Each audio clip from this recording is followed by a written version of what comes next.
Ok, creo que por ahí ya se ve la pantalla, ¿verdad? Sí, Sí. ya son set. Bueno, muy buenas noches. Gracias. Muy buenas noches a todos. Espero que se encuentren bien. El día de hoy, hola Ruth, buenas noches. El día de hoy vamos a desarrollar la tercera clase. Ya estamos a la mitad, el 50% del curso. El día de hoy también es una clase interesante para todos y para todas que queremos aprender algo nuevo. Y es el tema del presupuesto público, ¿verdad? Entonces, sobre el presupuesto público, podríamos dar algunas ideas, a ver, compartamos en el chat qué nociones tienen ustedes sobre presupuesto público, por favor. Demos algunas ideas preliminares para compartir algunos conceptos iniciales y poder de esta forma aperturar la sesión de hoy día. Al chat, algunas ideas. ¿Alguna vez han estudiado algunos conceptos relativos al presupuesto público? ¿Saben qué es? A ver, voy a leer algunos comentarios.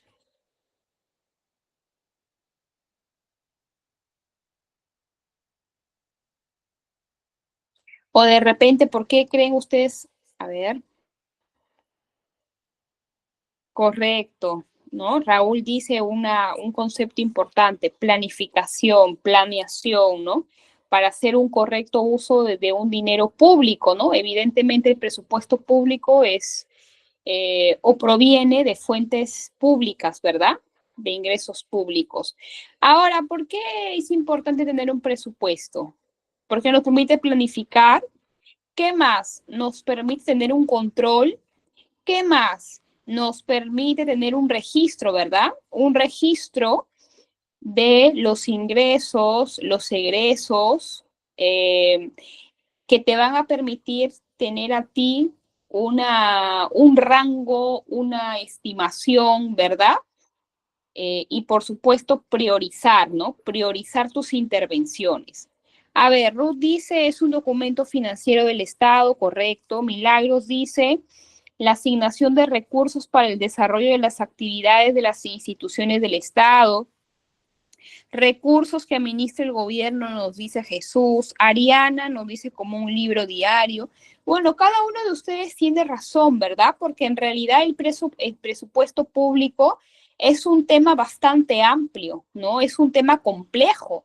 Es un tema complejo. Canly también nos dice es un instrumento de gestión pública, correcto, ¿verdad?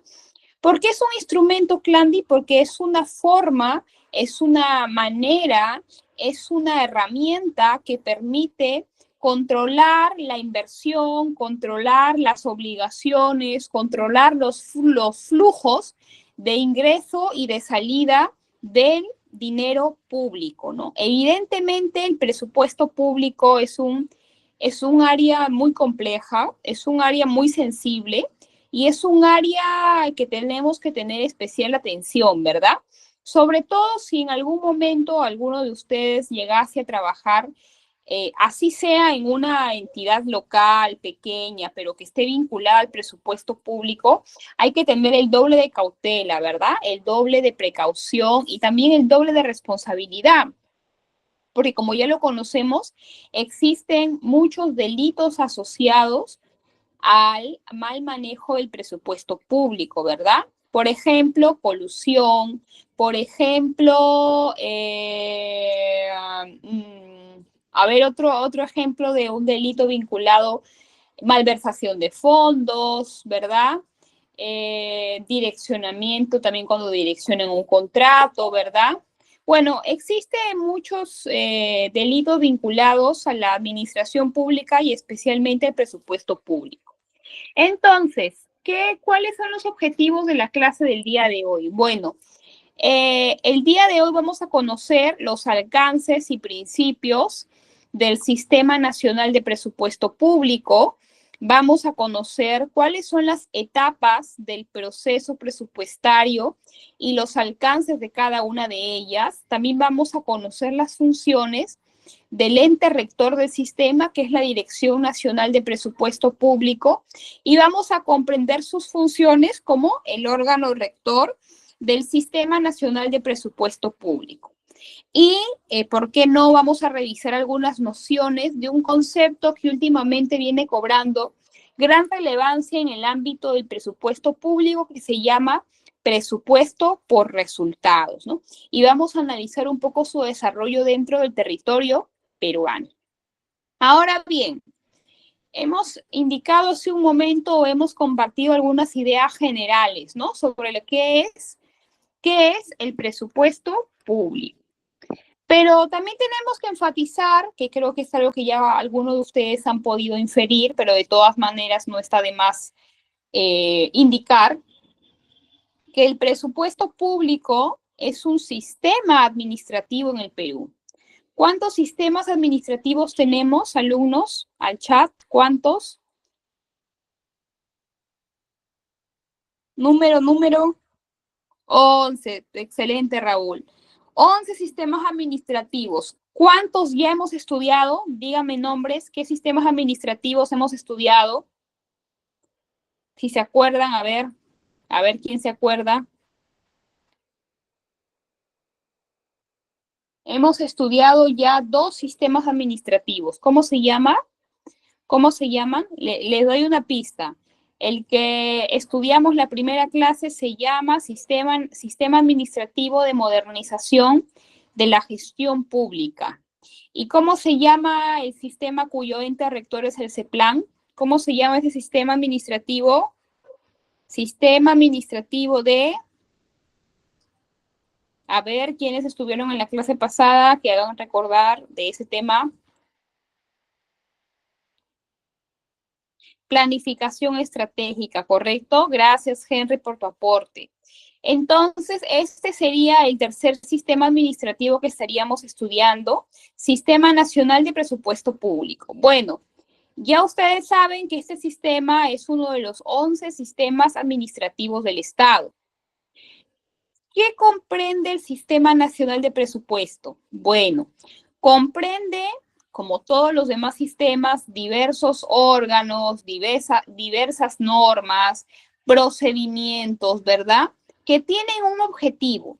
¿Cuál es ese objetivo? Conducir el proceso presupuestario, en pocas palabras, conducir el presupuesto de todas las entidades públicas dentro de nuestro país, dentro de un ciclo o dentro de un proceso que lo vamos a ver más adelante, que tiene 5 fases: programación, formulación, aprobación, ejecución y evaluación. Pero debemos quedarnos con la idea acá de que el Sistema Nacional de Presupuesto tiene varios componentes, ¿no? El primero de ellos, las instituciones, los órganos, o como queremos llamarlo, las entidades, ¿verdad? También tenemos normas, presupuestos que van a remar o van a tener como objetivo guiar el proceso presupuestario de todas las entidades en el Perú. El Sistema Nacional de Presupuesto Público se rige por 2 leyes. La Ley 28.112, la Ley Marco de la Administración Financiera del Sector Público, y la Ley 28.411, la Ley General del Sistema Nacional de Presupuesto. Ahora, hablamos de los alcances, ¿no?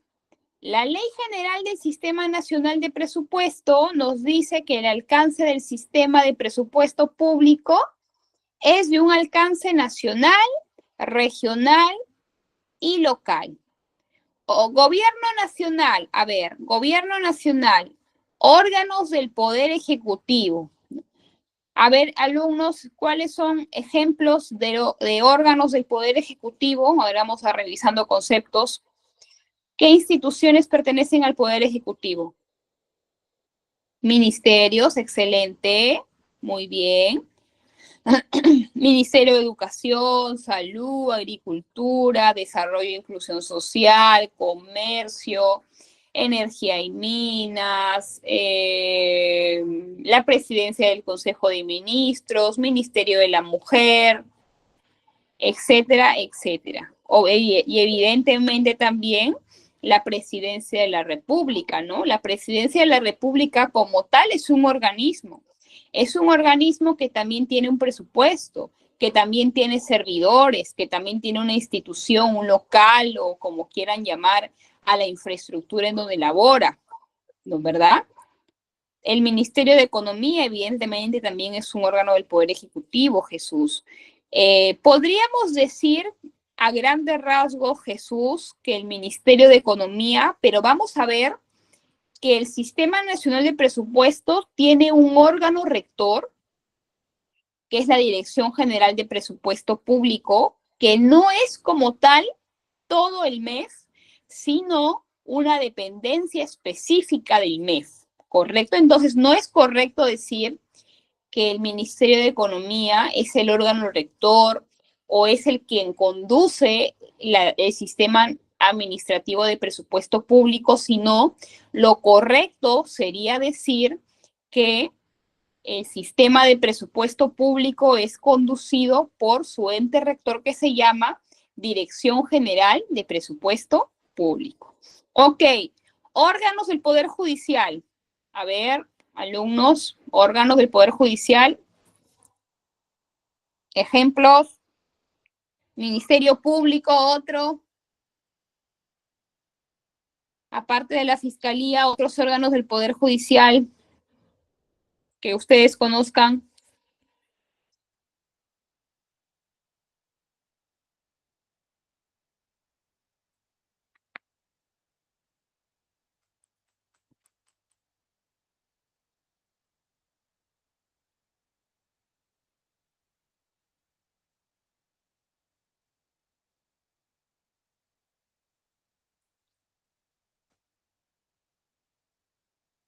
Correcto, ¿no? Su compañero nos está diciendo las cortes superiores. Bueno, en general, el Poder Judicial, ¿no? Tiene muchísimas dependencias, ¿verdad?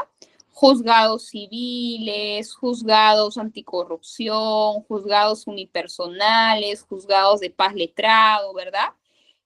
El organigrama dentro del Poder Judicial es increíblemente grande y complejo. Entonces, todas esas dependencias, ¿no?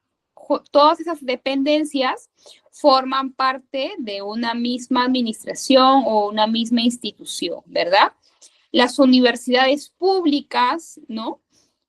Por ejemplo, la universidad donde yo estudié, ¿no? Y todas las universidades públicas a lo largo del país también son órganos que, eh, digamos, que están bajo los alcances del Sistema Nacional de Presupuesto. Correcto, Milagros, también jueces, juzgados mixtos, ¿verdad?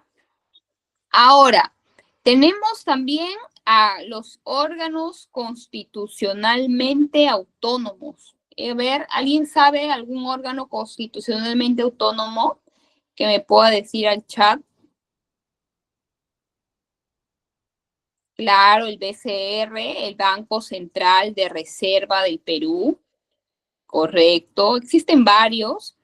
Henry nos dice la SUNAT, SUNEDU, la Superintendencia Nacional de Registros Públicos, la Contraloría General de la República, ¿verdad? Están el Tribunal Constitucional, ¿verdad? Están bajo los alcances del Sistema Nacional de Presupuesto. También tenemos a los organismos reguladores. A ver, ¿alguien sabe un ejemplo de organismos reguladores? Indecopi, ya, el Instituto de Defensa del Consumidor, o Sinermin, el organismo supervisor de energía, o CIPTEL, de telecomunicaciones, correcto, muy bien. Tenemos también acá organismos recaudadores, supervisores, etcétera, ¿no? En el gobierno regional, bueno, los gobiernos regionales, ¿verdad? El gobierno regional de Cajamarca, Piura, Lambayeque, La Libertad, etcétera. Gobiernos locales, bueno, municipalidades provinciales y distritales, ¿verdad? Ahora, es importante que repasemos, estimados alumnos, los principios que van a regir o que rigen el Sistema Nacional de Presupuesto para que los tengamos en consideración. ¿Qué son los principios? Los principios son aquellos estándares, aquellos consignas, ¿verdad? Que todo aquel que esté involucrado en el sistema tiene la obligación de trabajar o de cumplir, ¿verdad? Por ejemplo, un principio que tenemos importante es el equilibrio presupuestario, ¿no? ¿Qué nos dice el equilibrio presupuestario? Es la correspondencia entre los ingresos y los recursos a asignar de conformidad con las políticas públicas de gasto. Y acá nos dice algo importante, ¿no? Porque nos habla de las fuentes de ingreso. A ver, por ejemplo, en mi caso, yo trabajo como docente, ¿verdad? Eso me genera un ingreso, pero yo también tengo un trabajo, porque trabajo en el sector público, eso me genera otro ingreso, ¿verdad? Entonces, así como cuando una persona tiene 2, 3 trabajos y por ende tiene varias fuentes de ingresos, el Perú también tiene varias fuentes de ingreso. Muchas personas creen que la única fuente de ingresos en el Perú son los impuestos y no es así. Si bien es cierto, es uno de, podríamos decir que la base tributaria es uno o la más importante fuente recaudadora de ingresos, no es la única fuente de ingresos. Así como nosotros, por ejemplo, vamos a pensar que yo me quiero comprar un departamento, ¿ok? Entonces, lo que hacen todas las personas es sacar un crédito hipotecario, ¿verdad? Para pagar en un número de años un bien o una propiedad. El Estado también pide préstamos, ¿ustedes creen? ¿A quiénes les piden ¿A quién pide préstamo el Estado? Correcto, al Fondo Monetario Internacional, excelente, al Banco Mundial, correcto. ¿A quién más? Por ejemplo, yo trabajo en un proyecto o en un programa que se financia con endeudamiento, ¿no? En este caso, con la Agencia de Cooperación Internacional del Japón, o también conocido como JICA, ¿verdad? Es un banco, o mejor dicho, es una agencia que se encarga o tiene como objetivo invertir a modo de préstamo cierta cantidad de dinero para poder financiar o cofinanciar obras públicas de gran envergadura para países en desarrollo como nosotros. Entonces, en este ejemplo, ¿no? El Estado peruano le toca la puerta al BID, le toca la puerta al FMI, le toca la puerta al JICA y a otros organismos internacionales y le dice, ¿sabes qué? Yo tengo una necesidad. ¿Cuál es mi necesidad? Dinero, ¿verdad? Porque yo no tengo la suficiente capacidad económica para financiar proyectos de 100 millones, de 120 millones. Ayúdame. Pero estos fondos no son como los bancos comerciales. ¿Por qué? Si yo, regresando al ejemplo anterior, si yo quisiera o si alguien de ustedes quisiera sacar un préstamo comercial, está obligado a pagar intereses, ¿verdad? 6%, 10%, etcétera, ¿verdad?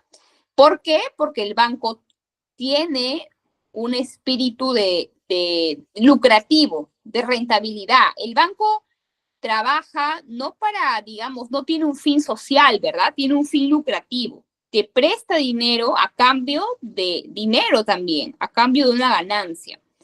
Pero los organismos internacionales no le prestan dinero a los países con un objetivo de ganar más dinero, como sucede con los bancos comerciales. ¿Por qué?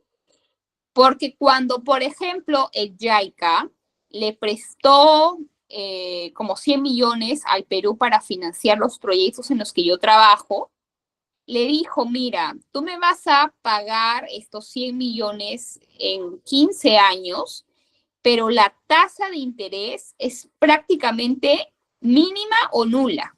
Entonces, Estos organismos internacionales le prestan grandes cantidades de dinero para pagar en una gran cantidad de años prácticamente a una tasa de interés mínima o nula.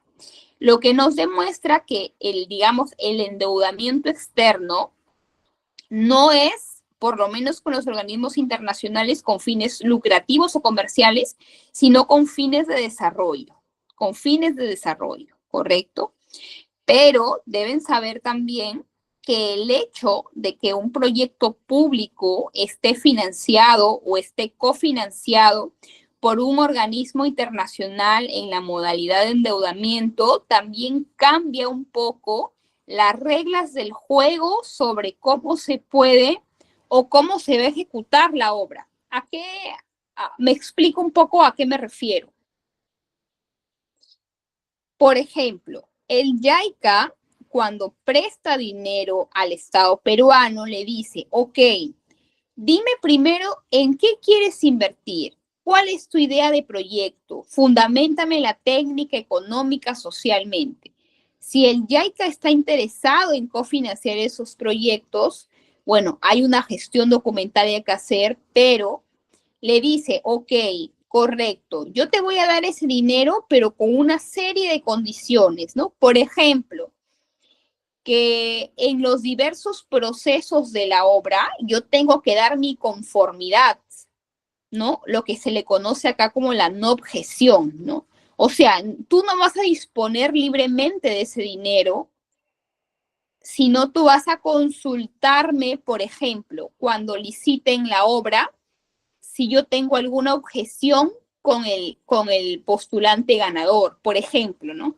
O, por ejemplo, en la ejecución de una obra, tú me tienes que consultar si yo tengo alguna objeción con alguna ampliación de plazo, con algún gasto adicional, ¿correcto? Porque yo tengo que cerciorarme de que ese dinero que he invertido tenga buenos resultados, ¿ok? Entonces, a lo que vamos a regresar, porque les he compartido un poquito de formación extra, pero lo que quiero regresar es que el Perú, que nuestro país tiene diversas fuentes de financiamiento. La base tributaria es una gran fuente de financiamiento, pero tenemos también ingresos que, digamos, nos permiten tener mayor capacidad que provienen de endeudamiento. Pero así como nosotros tenemos ingresos, también tenemos egresos, porque esas deudas hay que pagarlas, ¿verdad? Hay que pagarlas. Así como nosotros nos dan un préstamo hoy día y en un mes tenemos que empezar a pagar las cuotas, ¿verdad? Cuota 1, cuota 2, hasta la cuota 24, la cuota 36, no sé, el número de cuotas que ya se ha establecido. Entonces, así como el Perú tiene ingresos por concepto de endeudamiento, también tiene egresos por conceptos, ¿verdad? De pago, de emisión de bonos para pagar esas o ir cumpliendo con los pagos de esa deuda. Ok, veamos el segundo principio, universalidad y unidad. ¿Qué nos dice este principio? Que todos los gastos, los ingresos y los gastos del presupuesto se sujetan a la ley de presupuesto del sector público. Todos los ingresos y los gastos se sujetan a la ley de presupuesto del sector público. ¿Qué quiere decir? Que los alcances del presupuesto público se encuentran plasmados en una norma que es facultativa o es obligatoria de acatar. ¿Qué creen ustedes, alumnos?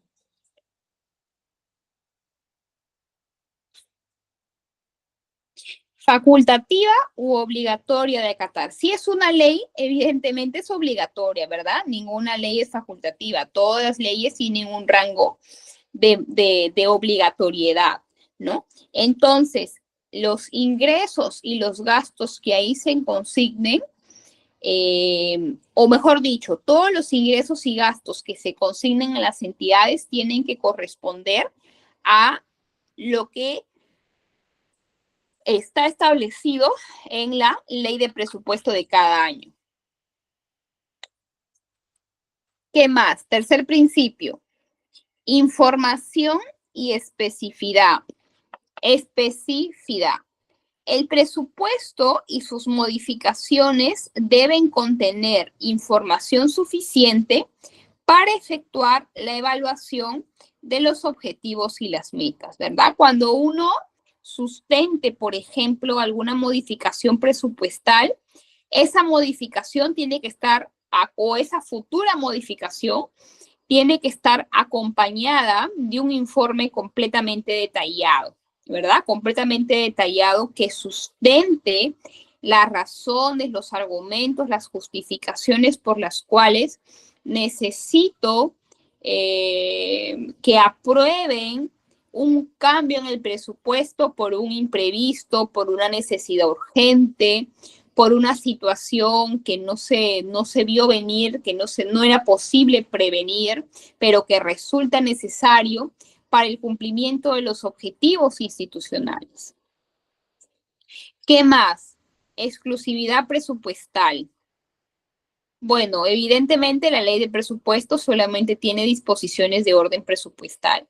Ahora, este principio que sigue es importante que lo recordemos, la anualidad, ¿verdad? El presupuesto público tiene una vigencia anual. ¿Cuándo empieza y cuándo termina? Empieza el 1 de enero y termina el 31 de diciembre, ¿no? Que es, digamos, se condice o corresponde con la duración del año calendario que nosotros tenemos. El presupuesto público no dura 2 años, no dura 3 años, dura solamente un año, ¿verdad? Un año y está plasmado en una norma que se llama Ley del Presupuesto Público. En este caso, hoy día que estamos 20 de noviembre, estamos bajo los alcances de la Ley de Presupuesto Público 2024. 2024, correcto, Jesús, es anual. Si les preguntan, ¿es bianual, trianual? No, falso. El presupuesto público es anual. Su primer día de vigencia es el 1 de enero y el último día el 31 de diciembre, ¿no? A ver, vamos a repasar un poquito más rápido los demás principios. Equilibrio macrofiscal. Bueno, evidentemente tiene que procurarse siempre que los alcances de la ley del presupuesto obedezcan a un equilibrio, ¿verdad? Evidentemente es como un presupuesto personal. Si yo gano 1,000 soles y gasto 3,000 soles y no tengo ahorros, yo estoy en un déficit mensual, ¿verdad? De 2,000 soles. ¿Eso qué me va a ocasionar? Me va a generar a mí un pasivo. De repente, porque surge la pregunta, ¿no? ¿Cómo yo estoy cubriendo ese déficit si solamente tengo una fuente de ingreso por 1,000 soles? De repente lo que estoy haciendo es sobregirando la tarjeta de crédito, pidiendo préstamos bancarios, pidiendo préstamos personales, ¿no? Correcto, ¿no? Sobregirarte, endeudarte, etcétera. Entonces, ese pasivo mes a mes va a ir sumándose y va a ir arrastrándose. Si tú no tienes, no lo sé, de repente, si tú no generas otra fuente de ingresos, si tú no te sacas la tinca o si no consigues el dinero de forma lícita, evidentemente, te va a generar pasivos en el sistema financiero, en tu vida personal, en el funcionamiento de tu convivencia, etcétera. Lo mismo sucede con el presupuesto nacional, ¿verdad? Siempre hay que procurar que haya una estabilidad entre lo que tienes para gastar y lo que proyectas gastar, ¿verdad? Si yo tengo un ingreso mensual de 3,000 soles, yo tengo que establecer que, digamos, mis gastos tienen que ser incluso menores de esos 3,000 soles, ¿verdad? Porque tengo siempre que tener un componente de ahorro, de imprevistos, de emergencias, ¿no? Porque ¿qué pasa si yo recibo un sueldo y me quedo en cero antes de fin de mes? Pues voy a empezar a tener situaciones adversas que afrontar, ¿no? Básicamente esa misma lógica también se traslada cuando nosotros analizamos el presupuesto público. ¿Qué más? Bueno, hay dos especialidades, la cuantitativa y la cualitativa. La cuantitativa nos dice que todo gasto tiene que estar cuantificado, enumerado, ¿verdad? Y la especialidad cualitativa, en las cuales te exigen que lo que tú gastes en el sector público lo hagas en el marco de lo que se te autorizó para que tú gastes. Por ejemplo, si al gobierno regional de Cajamarca le asignaron, no sé, voy a poner cualquier número, ¿ok? 1.000.000 de soles para, para sustentar o para poder financiar gastos de inversión, ¿no? Entonces solamente tiene 1.000.000 de soles. Evidentemente pueden hacer modificaciones presupuestales, pero tiene un procedimiento, ¿verdad? Tú no, tú no puedes como titular de la entidad disponer de ese dinero a tu gusto. Si tú quieres modificar el destino de esa partida, tienes que iniciar un proceso, ¿no? Y el ente rector tiene que darte un visto bueno sobre esa modificación. Caso contrario, te harás tú responsable, ¿no? De las responsabilidades, valga la redundancia, que esa decisión pueda acarrear a ti en tu carrera pública, ¿no? A ver, ¿qué más dice? De no afectación determinada o predeterminada, ¿verdad? Claro, evidentemente los fondos públicos de cada una de las entidades se destinan a financiar el conjunto de gastos, ¿verdad? Si tú recibes 500.000 soles de presupuesto anual, se supone que esos 500.000 soles van a cubrir una serie de gastos, gasto corriente, ¿no? Como pago de personal, pago de planilla, pago del alquiler de local, etcétera, gasto de inversión, ¿no? Como el financiamiento de expedientes técnicos, etcétera, etcétera. Evidentemente, en relación al principio número 11, en relación al principio número 11, tú ejecutas los fondos públicos siempre pensando en la eficiencia, ¿verdad? A ver, Ángel dice, vamos a hacer un pequeño paréntesis. Profesora, ¿qué sucede si como proveedor emito mi factura el 27 de diciembre y la municipalidad me paga el 6 de enero? ¿Se está cumpliendo el principio de anualidad? Bueno, a ver, vamos a ver. Hemos comentado hace un momento que tenemos o que la ley del presupuesto público tiene una vigencia anual, ¿verdad? Pero también sabemos de que en las entidades públicas hay una particularidad cuando inicia el año y cuando termina el año. ¿En qué sentido? Bueno, los que conocen del tema me pueden dar la razón, ¿no? Cuando, por ejemplo, ahorita, que estamos 22 de noviembre, bueno, 20 de noviembre, ¿verdad?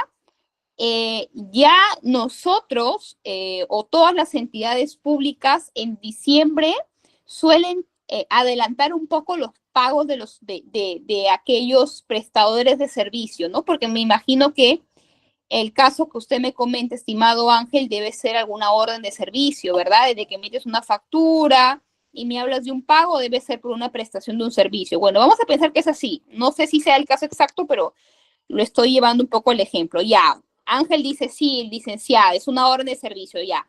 Entonces, Ángel tiene una orden de servicio que fue emitida en octubre por un plazo de 3 meses, ¿no? O mejor dicho, de 90 días, porque las órdenes de servicio suelen salir por días, ¿verdad? 90 días, ok. Entonces, los entregables de octubre y noviembre, pues no hay mayor problema porque siguen su procedimiento normal, ¿verdad? Normalmente les voy a explicar a las personas cómo funciona, o primero qué es una orden de servicio, para qué sirve y cómo funciona su trámite vinculado al presupuesto. Cuando las entidades requieren la prestación de un servicio profesional, vamos a decir, servicio profesional de supervisión, servicio profesional de elaboración de informe especializado, entonces, o alguna asesoría, correcto, Jesús, contratan a través de la modalidad de orden de servicio la prestación de ese servicio, ¿no? Entonces, después de hacer un procedimiento para poder determinar, digamos, o no adjudicar, porque no es la palabra, sino otorgar la orden de servicio a una persona natural o jurídica, se emite un documento con fecha cierta a través del cual inicia el plazo al día siguiente computable de los 60 días, 90 días o 120 días en el que tú tengas que presentar ese servicio, ¿no? El hecho de que tú tengas una orden de servicio como persona natural o como persona jurídica no te otorga un vínculo laboral con la organización, sino te otorga un vínculo contractual muy específico para elaborar el servicio, pero como tú lo consideres conveniente, a tus horas, a tu modo, con tus medios, ¿no? Porque cuando tú tienes una orden de servicio, cotizas ese servicio a todo costo, ¿no? Si tú tienes que movilizarte, está el pago de tu movilidad. Si tú tienes que trasladarte con viáticos, está ahí. Si tú tienes que pagar algún tipo de impuesto, ¿no? También está ahí. Bueno, entonces la orden de servicio no es una modalidad contractual que se utiliza en el Estado cuando necesitan la prestación de servicios o consultorías profesionales muy específicas que se hace solamente por un tiempo determinado. Entonces, ¿cómo es licenciada el procedimiento de pago de una orden de servicio? Una orden de servicio siempre está dividida en plazos y en entregables. ¿Qué quiere decir en entregables? En que si tú, por ejemplo, has cotizado para un servicio de informe especializado, tú en los términos de referencia se ha dicho que tu informe final lo vas a entregar, digamos, en tu último periodo, ¿verdad? Pero antes de eso vas a entregar un plan de trabajo, un informe de avance, bueno, algún documento tangible en el que demuestres tu trabajo. Entonces, a ti te pagan después, no solamente de haber enviado ese documento, ese informe, esa carta, como sea que se haya establecido, sino también que se le haya dado la conformidad a tu servicio, ¿no? Si te contrató un servicio de mantenimiento de vehículos, bueno, tiene que haber una ficha, ¿no? Una ficha validada, tiene que venir el área que lo pidió, el área de mantenimiento, a validar que ese servicio se haya dado conforme estaba establecido en los términos de referencia. Una vez que el área que lo requirió da su conformidad, empieza un largo, por llamarlo así, y engorroso proceso para que se genere el pago que finalmente llega a tu cuenta, a la cuenta de la persona natural o la persona jurídica, ¿no? Ya un servicio de mantenimiento. Bueno, entonces, después de haberse dado la validación de ese servicio, la conformidad de ese servicio, tiene que salir un informe de conformidad, ¿verdad? Ese informe de conformidad tiene que subir a contabilidad, tesorería, para que finalmente, después de unos días, se deposite el monto establecido en los entregables en la cuenta de la persona natural y jurídica. Pero ¿qué? Para terminar de responder la pregunta de su compañero, ¿qué pasa cuando, digamos, por casualidades de la vida, ese último pago, ¿no? Ese último pago se genera en el mes de diciembre, porque no es posible que una orden de servicio, por ejemplo, te la emitan en noviembre y dure noviembre, diciembre y enero del próximo año. ¿Por qué? Porque no se pueden comprometer recursos que todavía no han sido aprobados ni están en vigencia. Siempre se hace un corte más o menos en la quincena de diciembre, ¿no? Considerando que hay un proceso para poder pagar. Entonces, normalmente lo que se hace es presentar el entregable unos días antes para llevar todo el procedimiento conforme a lo que esté establecido. Ahora, si ese dinero ya está certificado, vamos a pensar que a su compañero le van son 3,000 soles, ya vamos a poner un ejemplo. Entonces, si ese dinero está certificado, está devengado, ¿no? y ya es 20 de diciembre y digamos que el proceso de pago está en trámite, ¿no? Y ese proceso de pago por X, Y razones, no lo sé, pues las fiestas de Año Nuevo, bueno, complicado, ya llegó 1 de enero, entonces evidentemente va a tomar algunos días más porque presupuestalmente se está aperturando el año, pero vuelvo a repetir, si ese dinero está certificado y devengado, no tendría que haber mayor problema más que esperar un poco más de lo usual. Pero lo que le pasa a muchos proveedores y de lo cual se queja mucho es lo que me dijeron alguna vez, ¿no? Me dejaron colgado con ese último pago, ¿no? Luego me pasearon el siguiente año, ¿no? Pero eso pasa cuando ese dinero no está comprometido y se revierte al tesoro público. Pero si ese dinero está certificado y devengado, no habría mayor problema en el pago. Correcto. Entonces, eso es un poquito el ejemplo que he querido darles para que puedan, para poder responder la pregunta de su compañero. Bien, vamos a pasar a algunos conceptos generales antes que nos gane un poquito la hora. Presupuesto público, pero hasta acá todo claro, estoy siendo clara, estimados, me están entendiendo, está siendo comprensible la clase.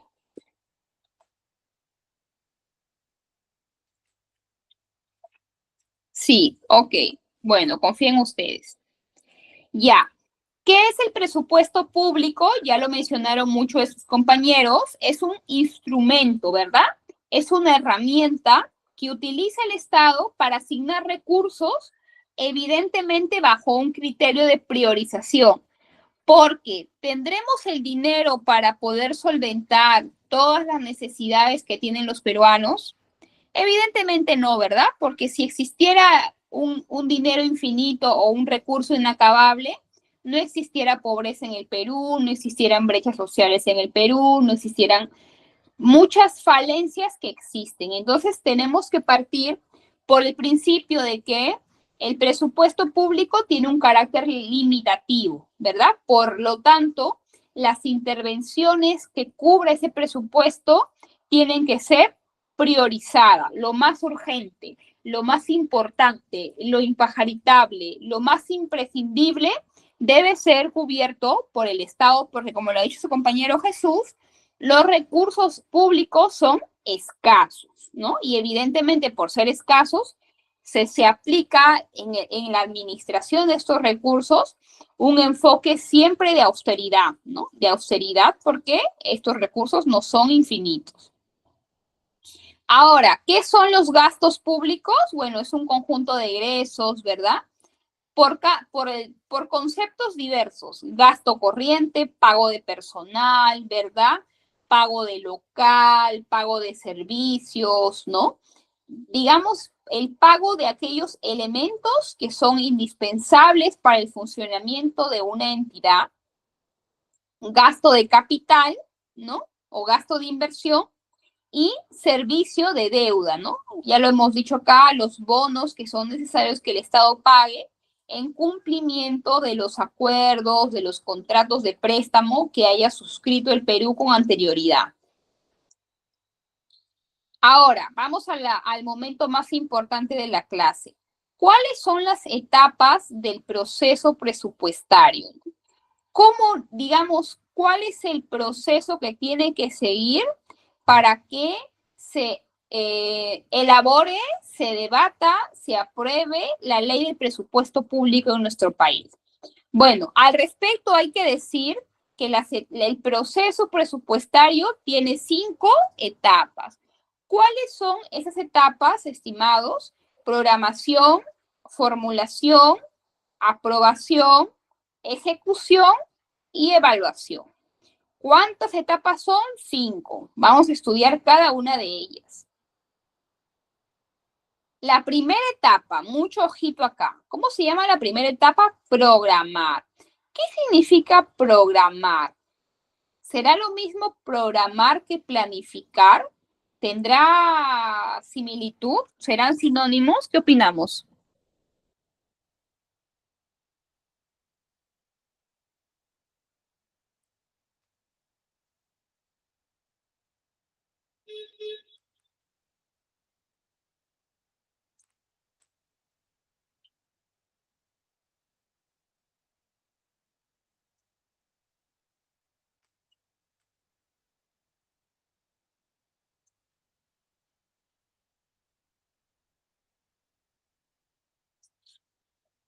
A ver, vamos a ver. Claro, evidentemente hay sinónimos, ¿verdad? Porque cuando uno programa, cuando uno planifica, significa que tiene, a ver, por ejemplo, vamos a pensar digamos, en la programación que nosotros hacemos sobre nuestro presupuesto personal. Hablemos del personal, no hablemos del Estado primero para entender cómo funciona. ¿Cómo ustedes planifican sus gastos mensuales? O no me digan que no lo planifican porque ahí sí estamos mala. ¿Cómo planifican ustedes sus gastos mensuales? ¿Qué hacen? ¿Cuál es el trabajo que ustedes realizan para planificar su presupuesto familiar, personal, cual sea? Ya, hacer una lista, ¿verdad? Hacer una lista de tus responsabilidades. Por ejemplo, mi caso, ¿no? Mi caso. Yo alquilo un departamento, tengo que pagar un alquiler. Ese es un gasto fijo que yo tengo mes a mes. ¿Qué más? Después de hacer una lista de las responsabilidades que tengo que asumir mensualmente, ¿la cuantifico o no la cuantifico?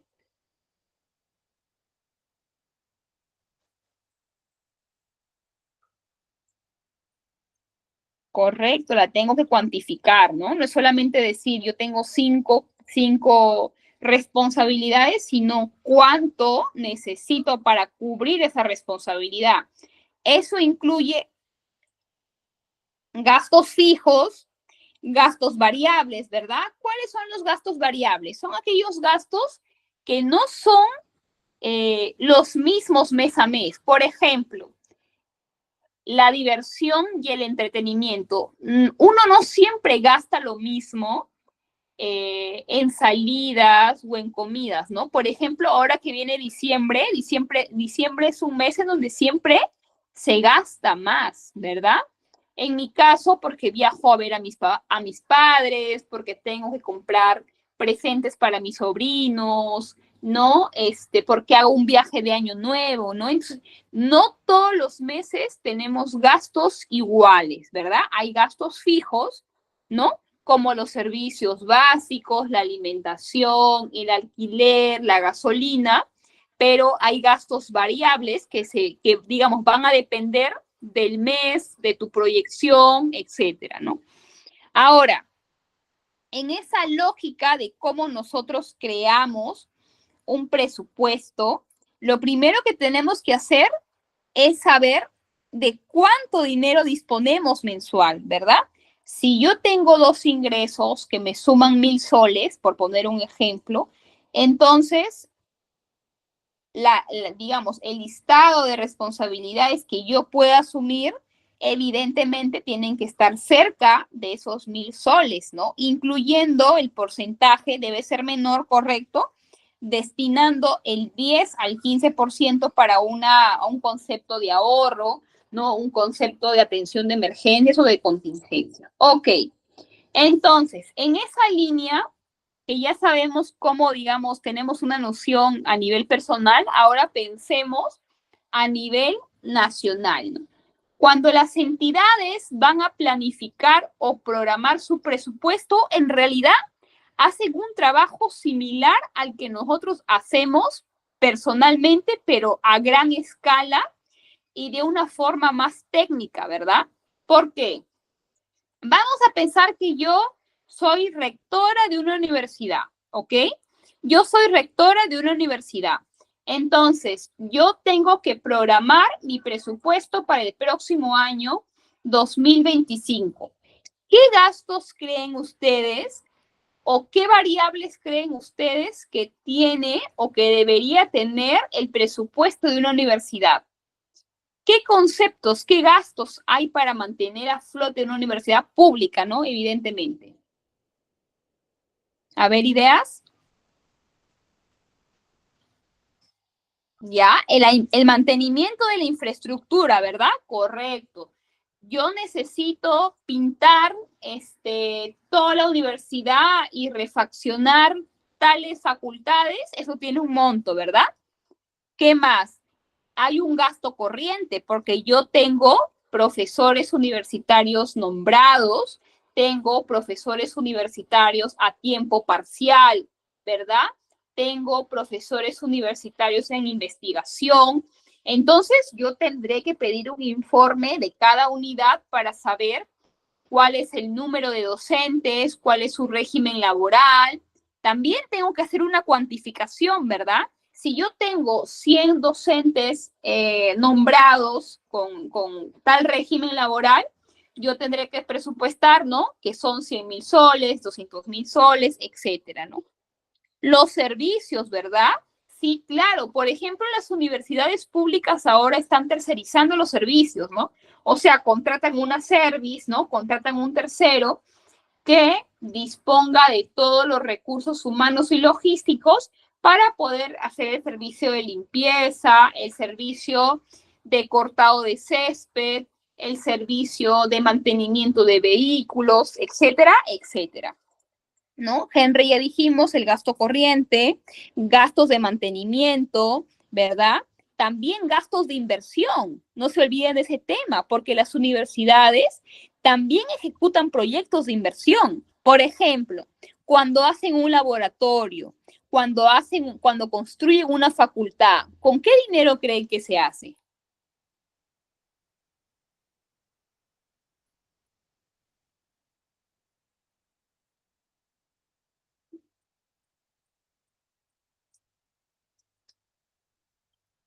Evidentemente, estimados alumnos, también se realiza con un presupuesto ya asignado, ¿verdad? Que está dentro del componente de gasto de capital o gasto de inversión, ¿verdad? Ok, entonces, este ejercicio que nosotros acabamos de hacer nos va a servir mucho para entender cómo funciona. Estimado Ángel, el SNIP es un sistema que ya no existe. El sistema de inversión actual es el Sistema Nacional de Programación Multianual y Gestión de Inversiones, también conocido como el Invierte.p. Entonces, el SNIP es un sistema fenecido desde el año 2017. Y tiene también que ver con el presupuesto público, porque en realidad tenemos que recordar, estimados alumnos, que los 11 sistemas administrativos se complementan entre sí. Ya lo dije, creo, en la clase anterior, que no trabajan de forma aislada, sino trabajan de forma articulada. Entonces, el presupuesto que tú vas a necesitar o que ya está aprobado para poder invertir en la ejecución, vamos a decir, de una obra de ampliación de la facultad de medicina, también se consigna dentro del presupuesto público, ¿correcto? Entonces, ¿cuáles van a ser los pasos que van a seguir las entidades para poder proyectar su programación?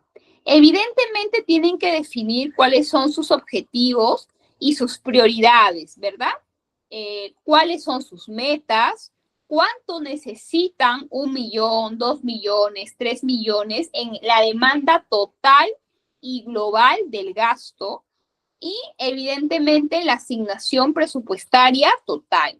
Cada entidad pública a nivel digamos en el nivel nacional, regional y local remite esa propuesta de presupuesto en el ministerio al Ministerio de Economía y el Ministerio de Economía, digamos que une todos esos proyectos y consolida el presupuesto del sector o el anteproyecto del presupuesto del sector público.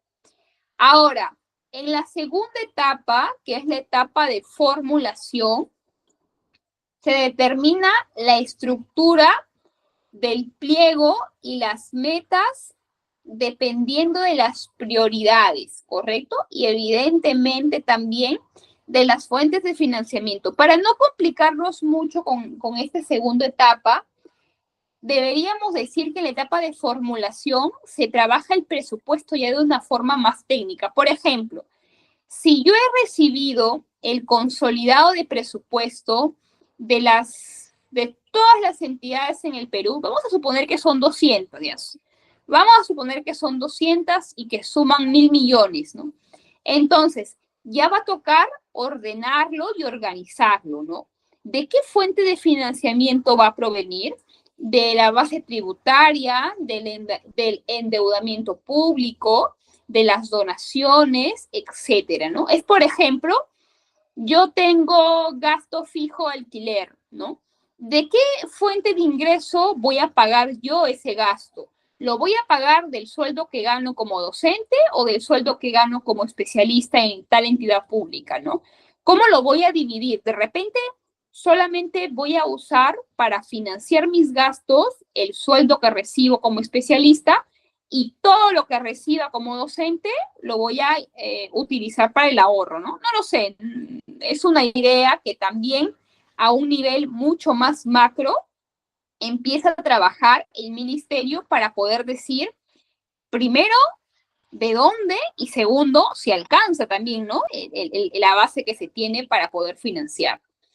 Ahora, después de que ya se tenga elaborado, ordenado el anteproyecto de la ley de presupuesto, tenemos que saber que es el Congreso de la República la entidad que recibe, discute y aprueba la ley de presupuesto público cada año. La pregunta sería, ¿qué entidad le presenta el anteproyecto al Congreso de la República? El Poder Ejecutivo. Pero ¿qué entidad es la facultada para aprobar ese presupuesto? El Congreso de la República. ¿Cuándo se aprueba? En el mes de noviembre de cada año. ¿Y en qué mes se remite el anteproyecto? Más o menos en el mes de agosto, ¿ok? En agosto se remite el anteproyecto y en noviembre se discute, se aprueba. Vamos a ver un poquito a nivel de resumen cuáles son los pasos para la aprobación del presupuesto. Ya dijimos que en la etapa de programación, cuando termine la etapa de programación, el Ministerio de Economía y Finanzas prepara el anteproyecto de la Ley Anual de Presupuesto, ¿verdad? El MEF se lo presenta al Consejo de Ministros. ¿Quiénes integran el Consejo de Ministros, alumnos?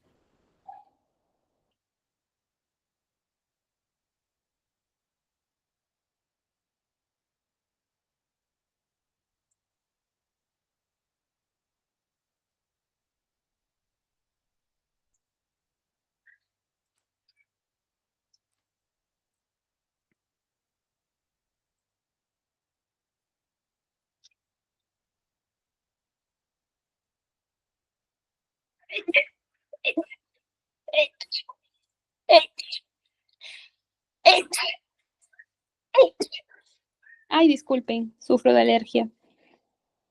Correcto, ¿verdad? El Consejo de Ministros lo conforman todos los ministros en pleno, el presidente del Consejo de Ministros y la jefa de Estado, la presidenta.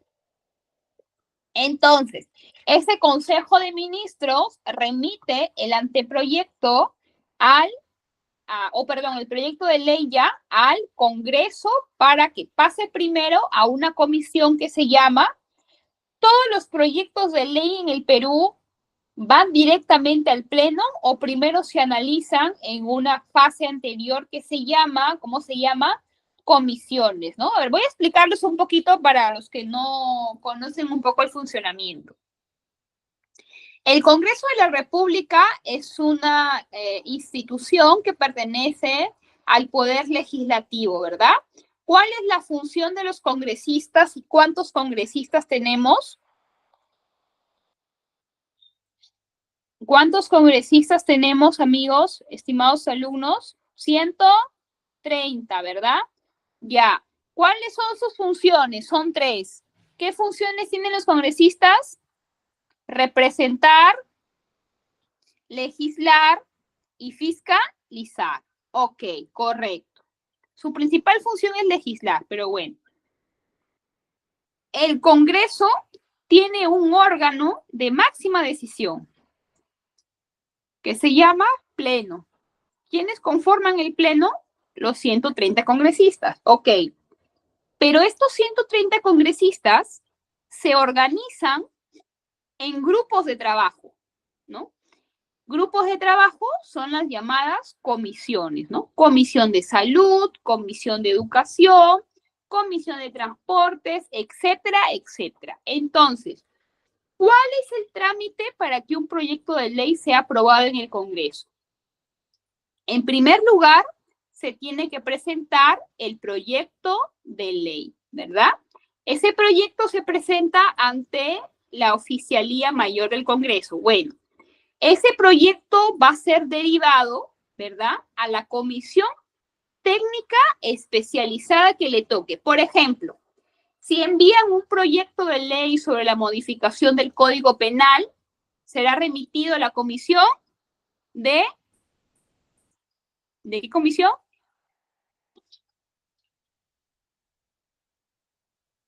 De Justicia. Si envían un proyecto relativo a presupuesto, ¿a qué comisión la van a enviar primero? ¿O a qué comisión la van a enviar? A la comisión de presupuesto, ¿no? La comisión de economía, exactamente, ya. Ahora, si ese proyecto de ley es revisado, analizado, sustentado y aprobado, entonces ya se puede programar su discusión en una fecha determinada en el pleno del Congreso, ¿no? Y únicamente el pleno, si consigue el número de votos, ¿no? Si consigue el número de votos, se va a poder promulgar luego como ley, ¿verdad? Siempre y cuando sea aprobada con el mínimo de votos que establece, dependiendo del tipo de ley. Para no confundirlos, pues yo sé que algunos de ustedes saben que no todos los proyectos de ley necesitan el mismo número de votos para ser aprobado. Cuando se va a reformar la Constitución, cuando se va a modificar la Constitución, el número de votos es más alto, ¿no? Porque se tiene la lógica de que al ser un tema más complejo, necesita de un respaldo mayor, ¿no? Y cuando son proyectos de ley más, digamos, de orden más ordinario, más comunes, si queremos llamarlo así, entonces el número de votos es menor. Bueno, entonces el proyecto de ley llega al pleno y el pleno lo aprueba, ¿verdad? Cuando se aprueba una ley, ¿en dónde se publica? ¿En qué diario se publica?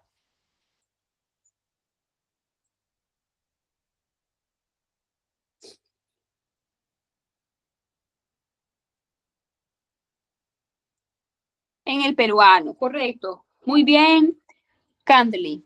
No, en el peruano. El peruano es el diario oficial del Perú. Las leyes, las resoluciones y toda información pública que digamos, es mandada así, tiene que publicarse obligatoriamente en el diario oficial del Perú, que es el diario El Peruano. Ok, entonces, cuando la ley del presupuesto se aprueba, ¿no? Cuando la ley de presupuesto se aprueba, las entidades, todas las entidades públicas aprueban un documento que se llama presupuesto institucional de apertura, ¿no?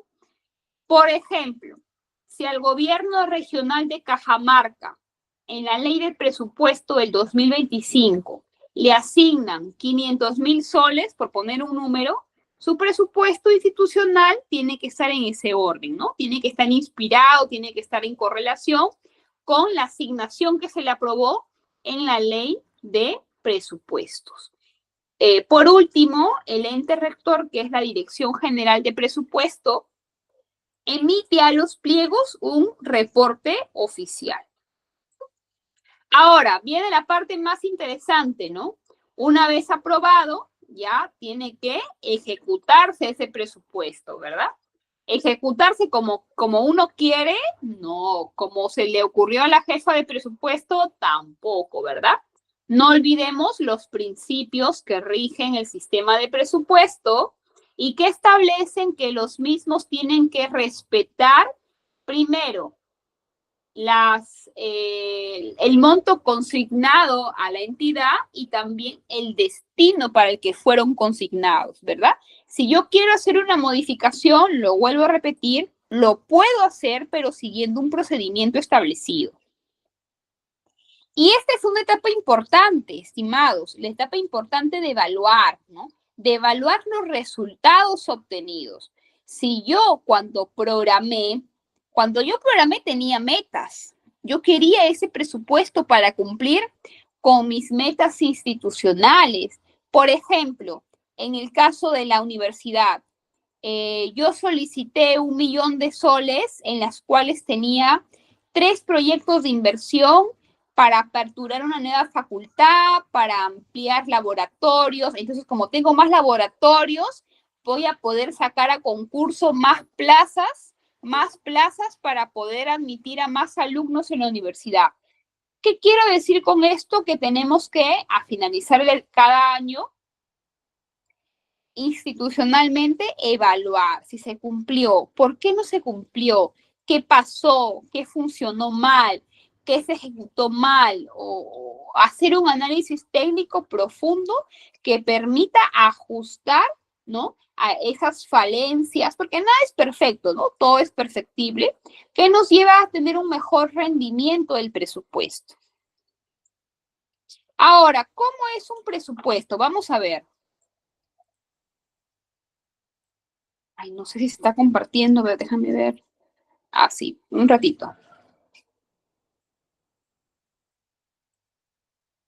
Ya.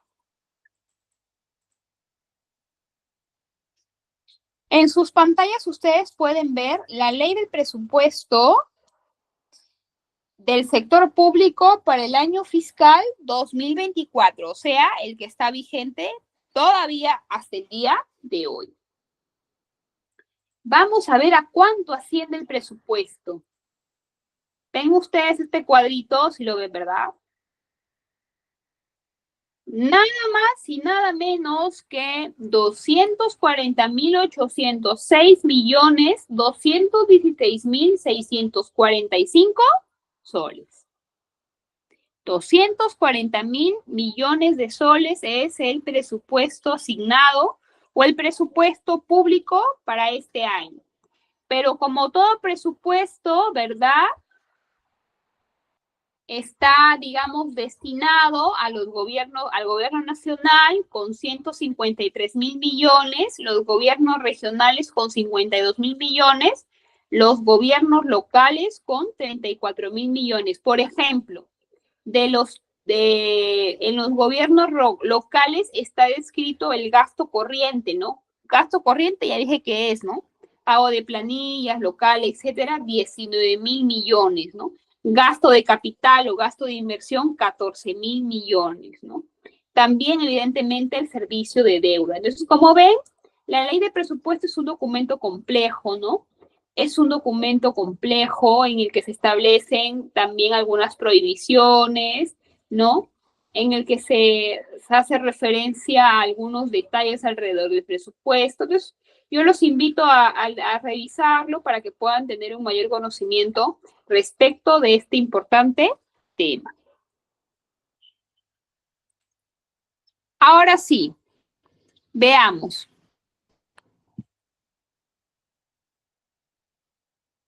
Sí, claro, no hay problema. En realidad pueden acceder a la ley de presupuesto porque hacen clic en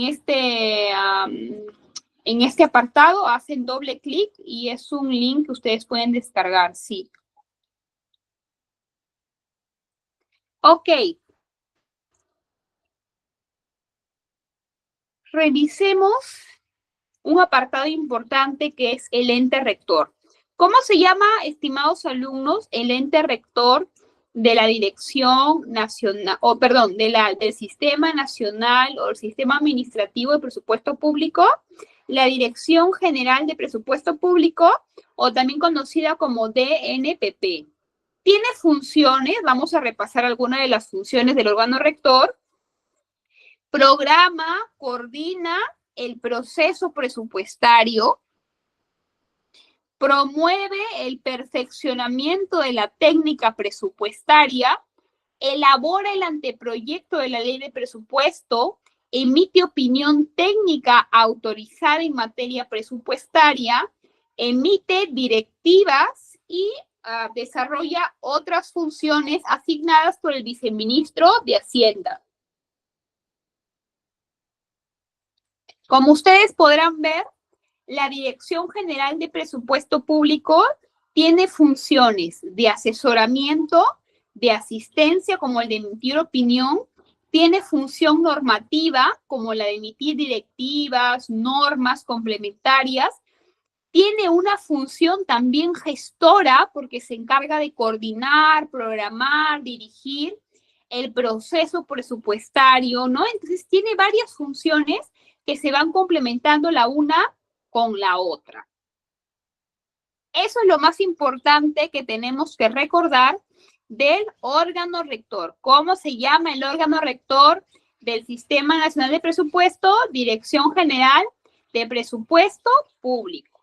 Bien, ahora, para cerrar la clase de hoy día, estimados, vamos a conversar un poco de una metodología o un concepto que últimamente ha entrado mucho en boga y mucho también en análisis dentro de este importante tema del presupuesto público, que es el presupuesto por resultados. Ok, entonces, lo primero que tenemos que tener en cuenta, estimados, es de que el presupuesto por resultados es una metodología.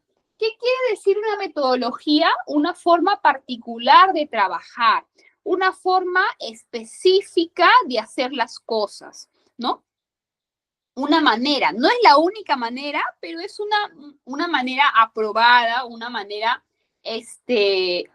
formalizada y oficializada de abordar un tema, ¿correcto? ¿Desde cuándo se aplica la metodología de presupuesto por resultados? Desde el año 2008. ¿Y qué busca? ¿Qué quiere lograr el presupuesto por resultados? Quiere lograr el logro de productos y el uso eficiente de los recursos del Estado. Ahora, ¿cómo se viene aplicando esta metodología innovadora del presupuesto por resultados? Bueno, a través de distintas actividades. Acá vamos a nombrar algunas.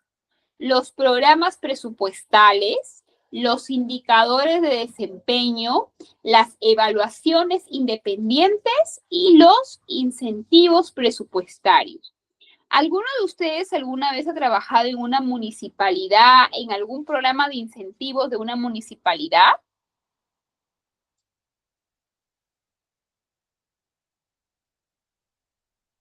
¿Nadie? Bueno, voy a explicarle un poco cómo funciona el tema. Las municipalidades locales, como ya ustedes pueden ver, son un área en la cual recibe de mediano a un poco presupuesto. Entonces, el Estado se puso a pensar, ¿cómo hago para que las municipalidades sean más eficientes en el gasto público? ¿Cómo hago para motivarlo? ¿Cómo hago para incentivarlo? Qué bueno, Jesús, Kiko. Anemia y en la municipalidad. Ok.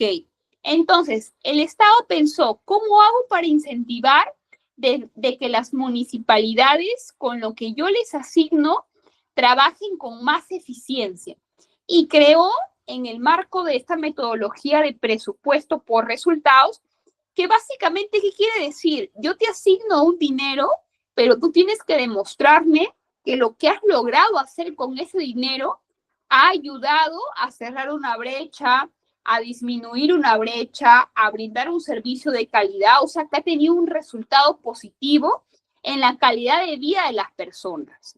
Con esa idea nace los incentivos presupuestarios. Se le da a las municipalidades anualmente una serie de obligaciones, porque es un programa en el que las municipalidades concursan, compiten, ¿no? Para cumplir una serie de indicadores que les va a permitir al final de ese concurso poder recibir un dinero adicional. Por ejemplo, en el tema de la anemia, ¿verdad? Hay muchos indicadores, porcentaje de reducción de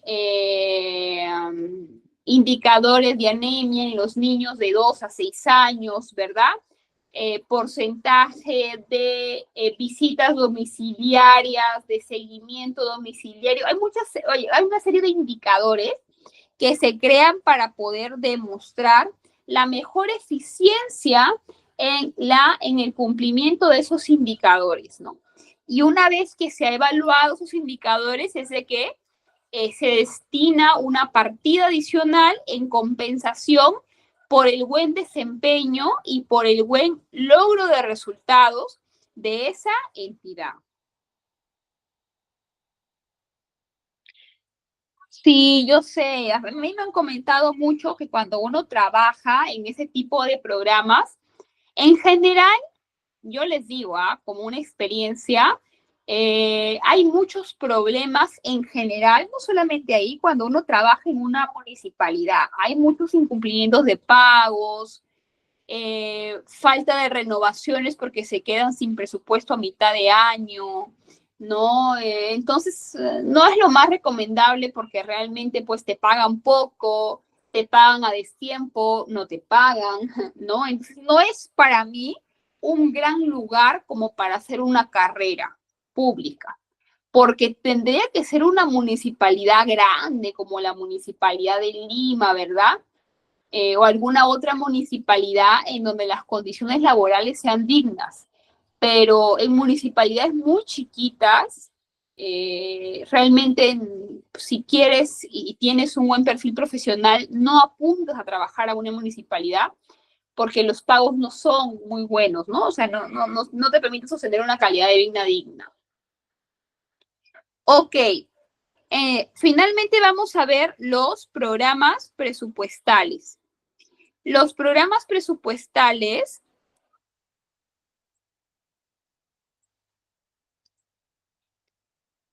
es una unidad de programación de las acciones de los pliegos que pueden ser de dos tipos.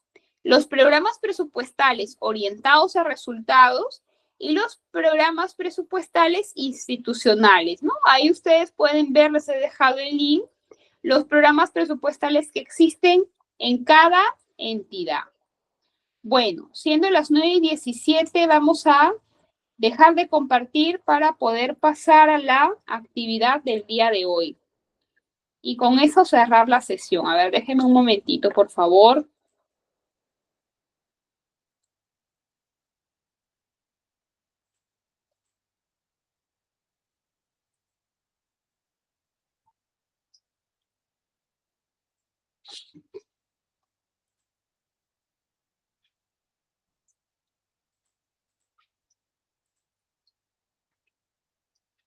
Ok, vamos a ver, evaluación 3. Yair, Jesús, ¿tienes una pregunta?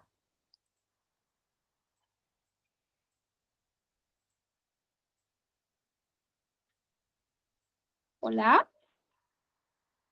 ¿me escucha? ¿Sí, no? ¿O no?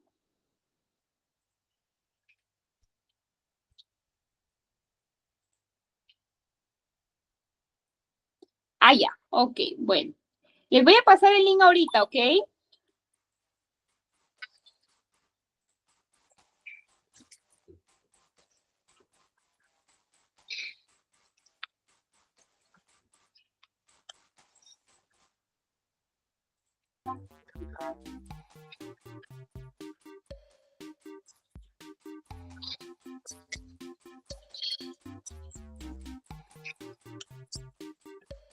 Ok, esperamos unos minutos, estimados, para empezar.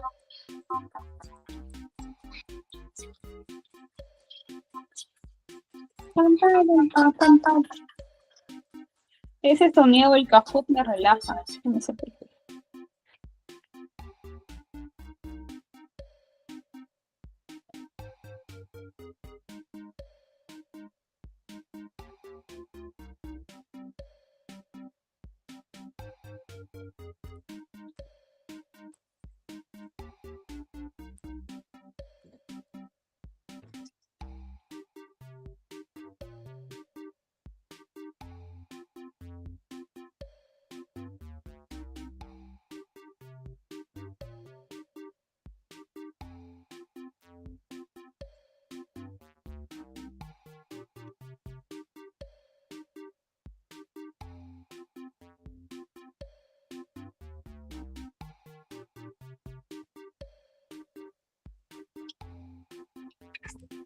Ok, vamos a empezar. ¿Cuántos tenemos? 6, 11 conectados. Ok, primera pregunta. Tarara.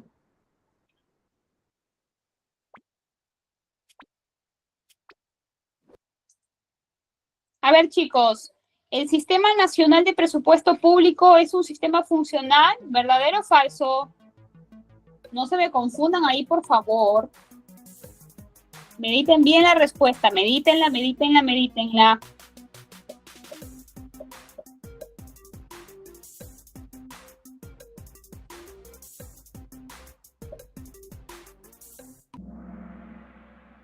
Falso, no sé por qué me pusieron verdadero, falso. El sistema de presupuesto es un sistema administrativo. Sistema funcional es otro tipo de sistema, no se me confundan. Sistema administrativo son los que estamos estudiando en el curso de gestión pública. ¿Cómo se llama el órgano rector del sistema de presupuesto? Uy, está facilito, ¿ah? No me vayan a poner el MEX, por favor. O si ya lo pusieron, ya se equivocaron.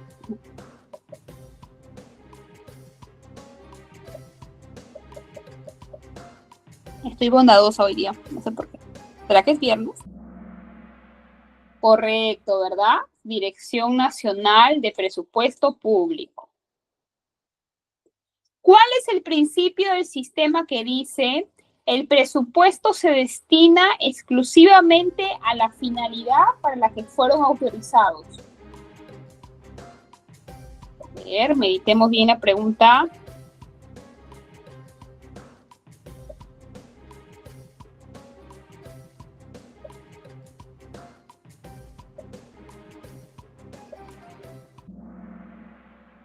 Especialidad cualitativa, excelente. ¿Cuál es el principio que dice todos los ingresos y los gastos se sujetan a la ley del presupuesto? Lo leí, me acuerdo.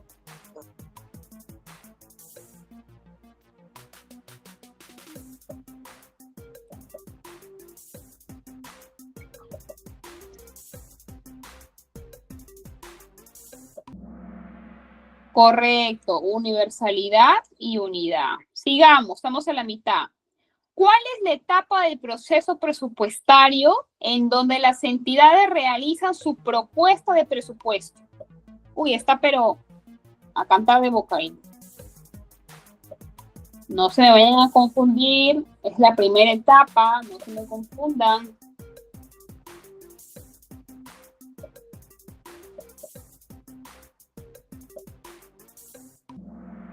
Correcto, la etapa de programación, ¿verdad? ¿Cuántas etapas tiene el proceso presupuestario?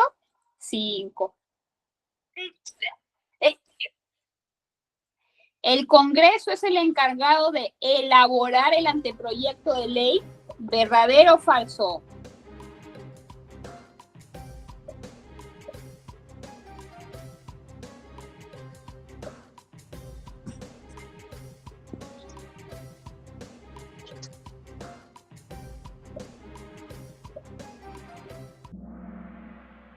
Falso, ¿verdad? No sé por qué 5 alumnos pusieron verdadero, pero comenté yo que el que se encarga de elaborar el anteproyecto es el ente rector que se llama Dirección General de Presupuesto Público y el Congreso es el que lo discute y posteriormente lo aprueba.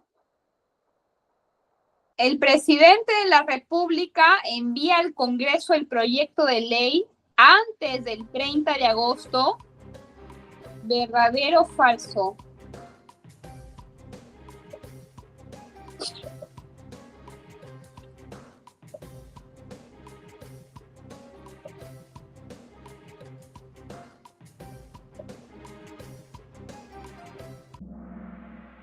Verdadero, ¿verdad? No sé por qué pusieron 3 falsos, pero es completamente verdadero.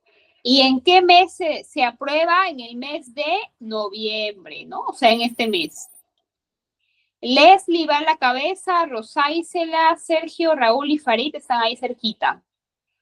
El presupuesto el presupuesto del sector público tiene una vigencia bianual. ¿Verdadero o falso?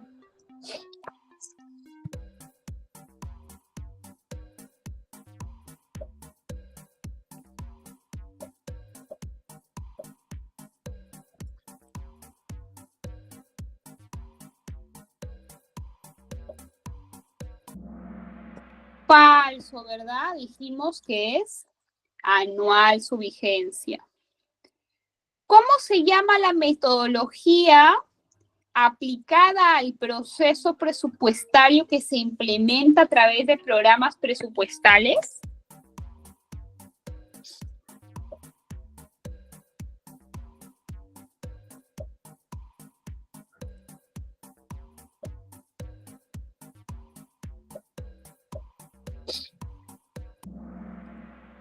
Presupuesto por resultados, correcto, excelente. Y la última pregunta, ¿los programas presupuestales pueden ser de 3 tipos? ¿Seguros, verdadero o falso?